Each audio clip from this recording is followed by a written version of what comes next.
Баршаңызға қайырлы күн, сіздермен зады. Бүгін творог заливкасы қосылған пирог дайындаймыз. Ең алдымен қамыр дайындауға кірісеміз.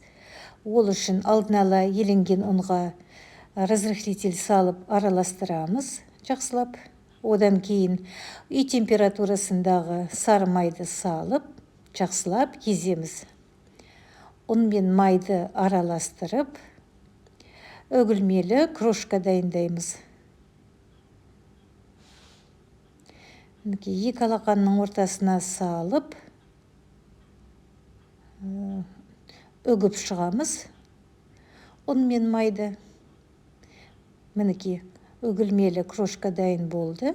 Енді бір жерге жинап, ортасын ашып қоямыз. Енді жұмыртқаға кішкене тұз салып, қанттың үстіне құйып араластырамыз. Қантта ванилин бар. Және 2 ас қасық су құямыз. Енді өздеріңіздің ұныңызға, жұмыртқаңыздың көлеміне қараңыз. Егер 2 ас қасық су аз болатын болса, онда 1 шай қасықтай су құйып жібересіз. Енді қамырды жинауға кірісеміз. Қамырды илемейміз, жинаймыз қолмен жайлап. Домалақ шар тәрізді етіп жинап шығамыз. Менің қамырым кішкене қолға жабысқандықтан кішкене ұн сеуіп, қамырымды илеп дайындап алдым. Енді целлофан мешокқа салып, холодильникке 20-30 минутқа салып қоямыз. Енді заливка дайындаймыз. Ол үшін творог, қант, ванильді қант, қаймақ, жұмыртқаны бір ыдысқа саламыз. Сөйтіп, погружной блендермен езіп шығамыз, бір келкі етіп. Мендегі жұмыртқа ұсақ болғандықтан мен 4 жұмыртқа алдым. Негізі 3 жұмыртқа алсаңыз да болады. Міне кішкене езіп болғаннан кейін 3 ас қасық толтырып кукурузный крахмал аламыз.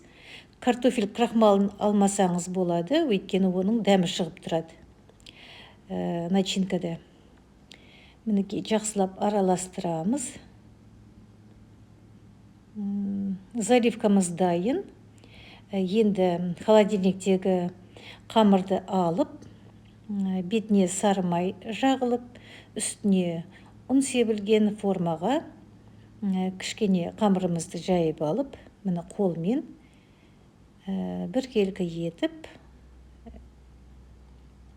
жинап шығамыз.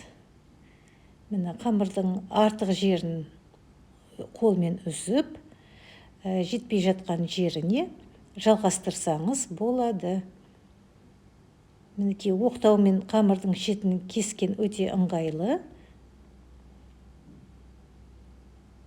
Мінекей артық қамырды жетпей қалған жеріне жалғап, тегістеп шығамыз бір келкі етіп. Одан кейін шанышқымен тесіп, енді заливканы құямыз.